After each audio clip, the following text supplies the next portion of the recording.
pessoal, tranquilo? Beleza? De boa? Eu sou o Edson, o seu professor de filosofia, e eu tô aqui hoje para a gente conversar um pouquinho mais sobre filosofia para o Enem, né? Vamos fazer alguns exercícios de filosofia para revisar o conteúdo para a prova de vocês, tá bom? Mas antes de falar sobre isso, eu queria falar sobre um assunto muito importante e muito delicado aqui com vocês hoje, beleza? Sobre a preparação de vocês, sobre vocês estarem nervosos, ansiosos, né? Porque chega nessa hora, né? Às vésperas da prova do Enem, vocês já estão ansiosos, nervosos, né? Com medo. E isso é normal. Acreditem, isso é normal.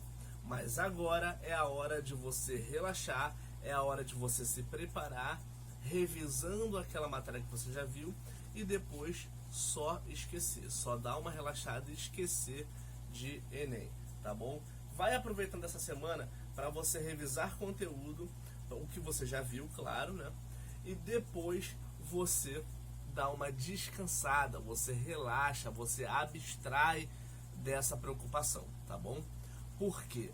Porque todos esses sentimentos, nervosismo, ansiedade, medo da prova, isso só vai te atrapalhar na hora de fazer a prova.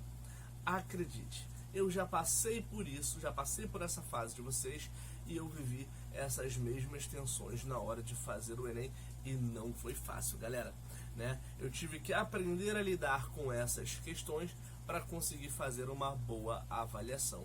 E é isso que eu deixo de dica para vocês aqui agora, né?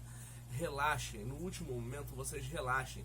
Vai maratonar série, vai maratonar filme, vai maratonar tua playlist de música favorita, da tua banda favorita. Vai fazer o que mais for confortável, o que mais te relaxar, porque vai ser isso que vai te colocar no eixo e vai fazer com que você se concentre e mantenha o foco, tá bom? Você precisa de concentração, você precisa de foco, mas você também precisa estar tranquilo para fazer uma boa avaliação, tá bom? E cara, tenha a certeza, tudo o que foi possível de fazer, você já fez até aqui, tá bom? Não adianta agora, no último momento, querer correr para estudar a matéria que você não deu tempo de ver, que você não conseguiu, né? Ah, não consegui estudar isso. Ah, não deu tempo de ver aquilo. Cara, esquece. Esquece. Agora, foca no que você já viu. O que você já tem de bagagem já é muita coisa e vai dar bom, galera. Vai dar bom. Foca nisso, segue essa ideia que vai dar bom para vocês, tá bom? Só de ter chegado até aqui já é um desafio vencido, já é uma etapa concluída. E olha que 2020 trouxe desafio pra caramba, né, gente? Meu Deus, que ano! E olha só, vocês estão aqui, né? O Enem tá às vésperas, tá batendo as portas aí, e vocês estão aqui, estudaram até aqui. Então valorizem a bagagem que vocês já conquistaram, tá bom? Porque ela é imprescindível para você fazer a prova. Revisa o que já viu e fica tranquilo. Fica tranquilo que vai dar bom, tá bom? Eu tô aqui ao longo da semana até a sua prova para tirar suas dúvidas caso você as tenha, tá bom? É só me procurar que eu vou te ajudar a esclarecê-las, tá bom? Então, aproveitem, bons estudos, tá bom? Fiquem agora com a correção de exercícios e ó, atenção, hein, galera? Bastante atenção e cuidado para não se atrasar, hein? Cuidado mesmo, não vamos virar meme na internet. Beijo nos corações, gente. Fui.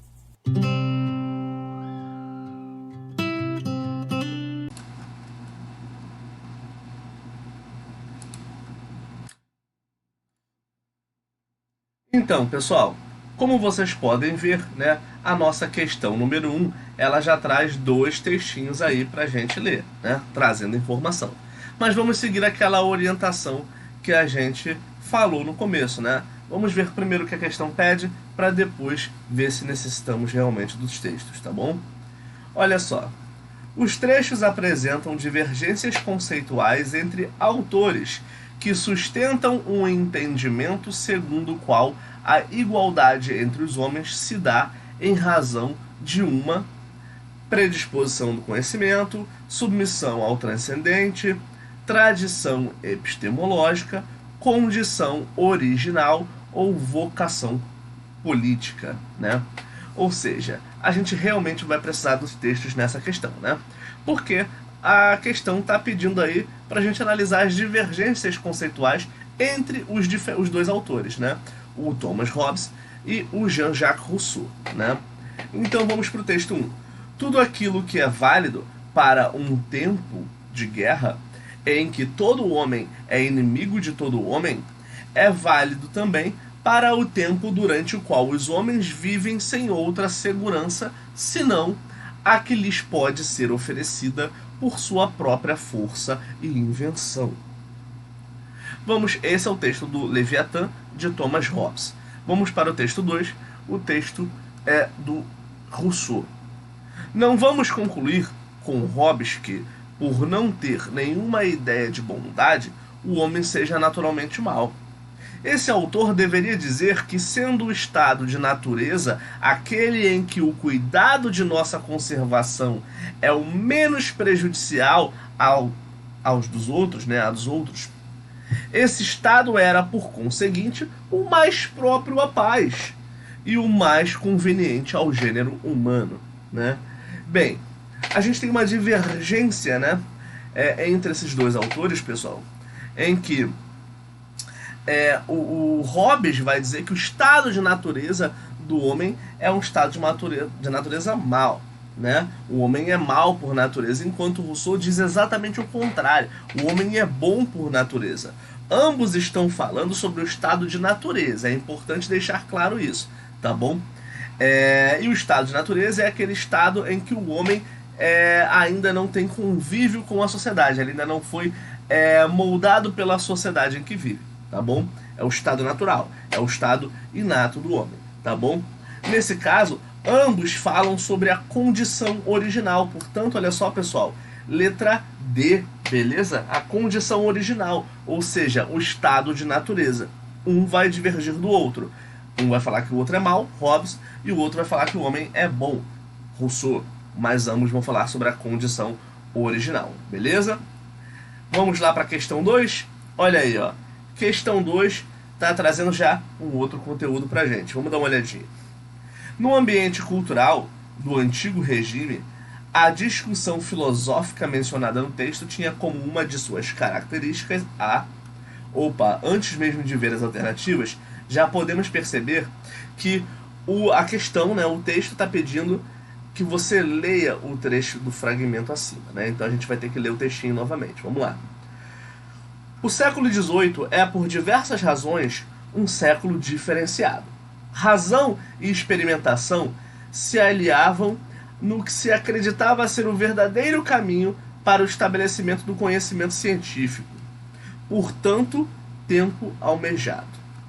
O fato, a análise e a indução passavam a ser parceiros fundamentais da razão. É ainda no século XVIII que o homem começa a tomar consciência de sua situação na história. Ou seja, basicamente, o textinho está fazendo uma pintura panorâmica do que foi a preocupação com a formação do conhecimento científico ao longo do século XVIII, né, pessoal? E vale a gente lembrar que o século XVIII é o século em que a gente está falando sobre construção do conhecimento científico, né? A intelectualidade ocidental está falando sobre ciência. Veio aí da Revolução Científica do século XVII, né, aliado aí ao Renascimento do século XVI, né, eles vão estar falando muito sobre construção do conhecimento científico, que vai levar inclusive à filosofia iluminista, né, mais tarde. Então, pessoal, nesse ambiente cultural, intelectual do antigo regime, a discussão filosófica do texto tem como uma de suas características a aproximação entre a inovação e os saberes antigos. B. Conciliação entre revelação e metafísica platônica. C. Vinculação entre escolástica e práticas de pesquisa. Ou D. Separação entre teologia e fundamentalismo religioso. Tem a letra E ainda. Contraposição entre clericalismo e liberdade de pensamento. O que vocês acham aí que responde melhor à questão, certo? A questão está pedindo, lembrando, né, que no contexto, na conjuntura do antigo regime, né, do absolutismo, a discussão filosófica mencionada no texto entre a razão, né, e a experimentação para a construção do conhecimento, né, caracteriza-se a partir de quê? Só pode ser, né, pessoal, da letra E, a contraposição, olha aí, ó, entre o clericalismo e a liberdade de pensamento, né? Porque a ciência, ela vem como uma resposta contrária ao pensamento clerical, né? A doutrina cristã de revelar o mundo, de entender o mundo, né? Então, é como se a razão, ela trouxesse essa liberdade de pensamento, né, em relação às amarras da igreja. É inclusive esse o discurso que os filósofos iluministas irão utilizar no mesmo século XVIII. Beleza, pessoal? Tranquilo? Vamos avançar para a questãozinha 3 aqui? Olha aí, ó. Questão 3 já é uma questão que traz um conteúdo sobre filosofia medieval, tá bom?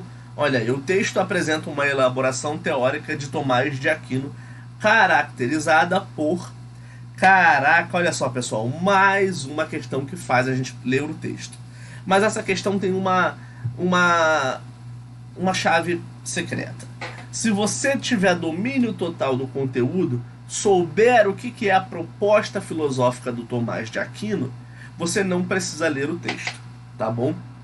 Mas se você não tiver esse domínio todo ainda, não tiver seguro, vai para o texto, porque o texto vai te dar essa segurança. Olha o que o texto diz. Desde que tenhamos compreendido o significado da palavra Deus, sabemos de imediato que Deus existe. Só por compreender, né, a palavra Deus já entendemos que Deus existe. Isso que ele quer dizer.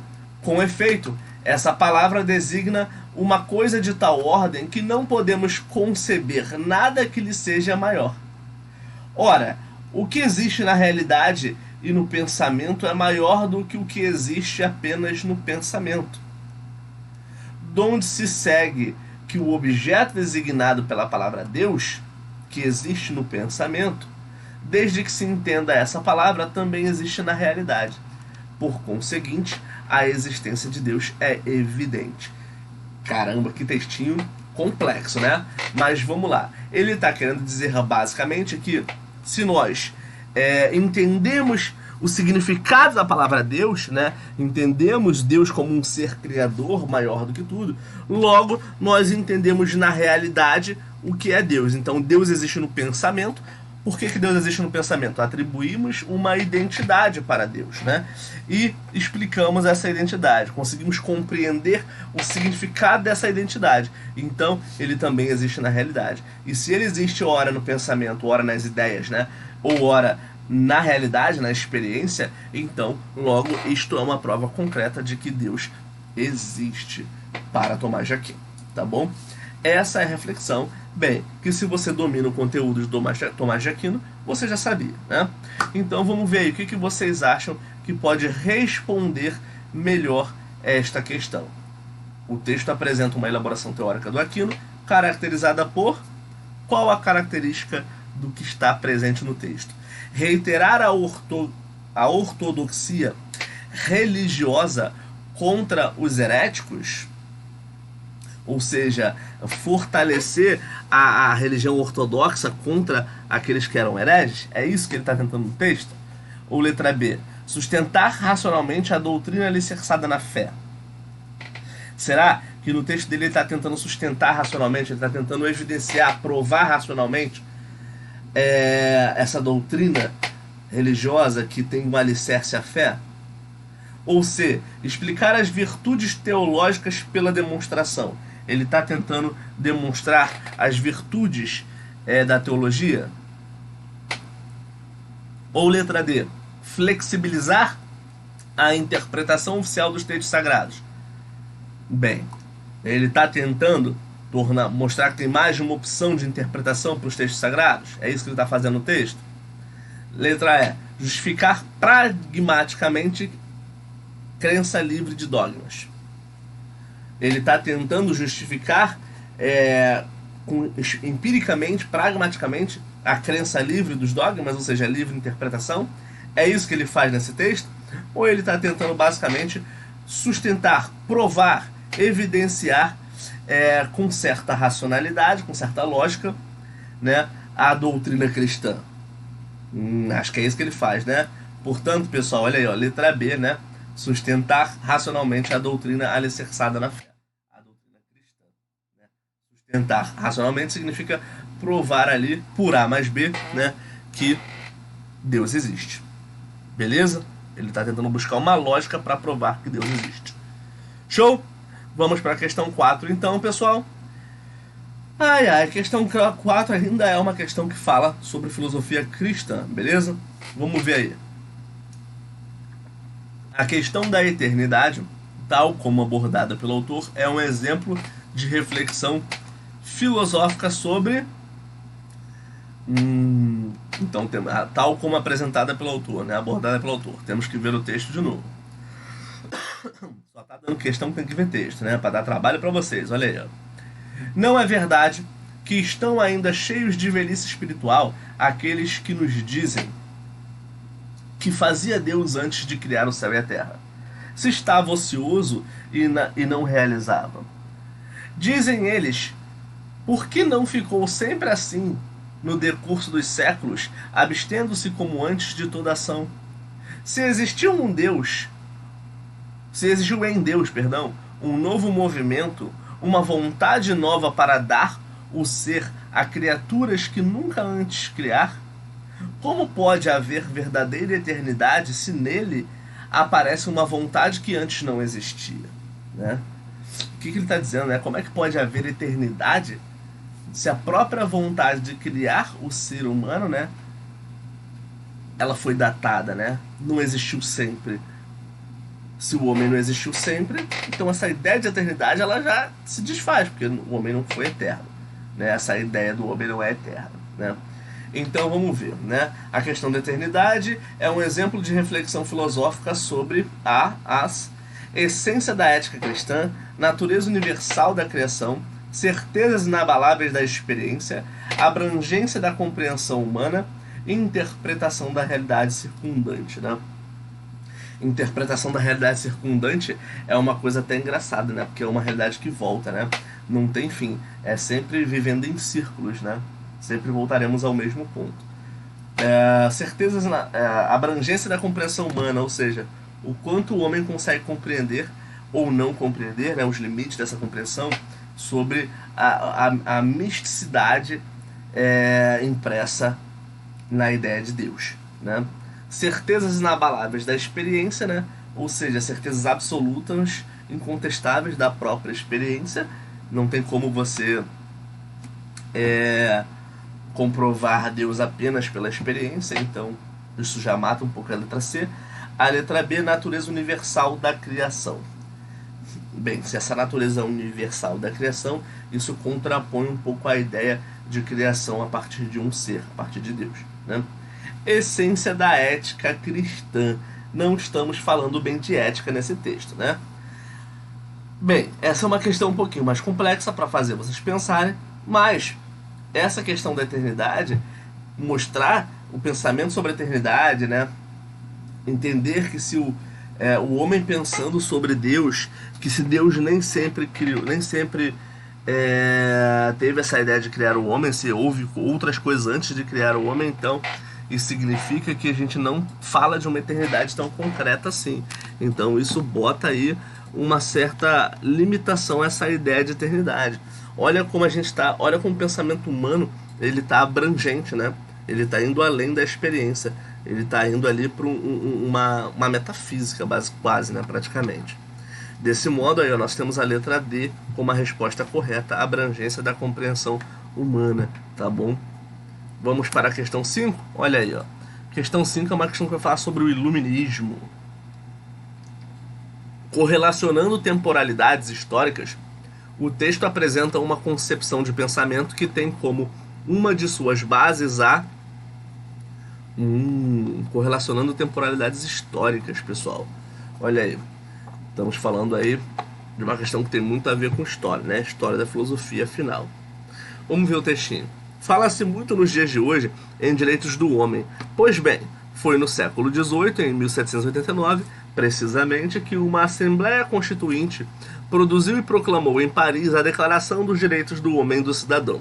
Essa declaração se impôs como necessária para um grupo de revolucionários, por ter sido preparada por uma mudança no plano das ideias e das mentalidades, o iluminismo, né? Ou seja, essa questão ela está trabalhando aí, ela está falando sobre basicamente o período do iluminismo, né, em relação à Revolução Francesa, trabalhando com a ideia da proclamação dos direitos do homem e do cidadão, né, falando sobre, de certa forma, cidadania, né. Vamos ver as alternativas para a gente aqui, né. Ele está pedindo para correlacionar as temporalidades históricas e dizer o que o texto apresenta como concepção do pensamento. Tem como uma das bases, a base da concepção desse pensamento, né? Que ele quer. A modernização da educação escolar. O texto não está falando exatamente de educação escolar, né? B. A atualização da disciplina moral cristã. Bem, falar de atualização da disciplina moral cristã, o texto nem fala disso, mas falar disso e falar de filosofia iluminista é até contraditório, né? Porque os iluministas eles negavam a filosofia cristã. C. Divulgação de costumes aristocráticos. Divulgação de costumes aristocráticos, ou seja, é uma questão que está falando sobre os costumes dos grandes senhores de terra, né? Não está fazendo sentido também com o texto. D. Socialização do conhecimento científico. Bem, poderia ser, né? Socialização do conhecimento científico, desde que a declaração tivesse sido produzida dentro da academia. E a E, universalização do princípio da igualdade civil, que é o que lhes parece, é o que nos parece mais coerente aí com a questão da Declaração dos Direitos do Homem e do Cidadão. Perfeito? Se a gente correlacionar essas temporalidades históricas, né? Os dias de hoje, que a gente fala muito em direitos do homem, né? Direitos humanos, melhor dizendo, e pegar aí a Declaração dos Direitos do Homem e do Cidadão, que foi o que deu base à Declaração dos Direitos Humanos de hoje, né? Comparando essas duas temporalidades históricas, como a questão pede, nós vamos ter aí que a base do pensamento, a base dessa concepção que vai embasar essas duas coisas, essas duas temporalidades, é justamente, olha só, letra E, né, pessoal? Universalização do princípio da igualdade civil. Show de bola? Beleza? Continuamos na parte 2, pessoal.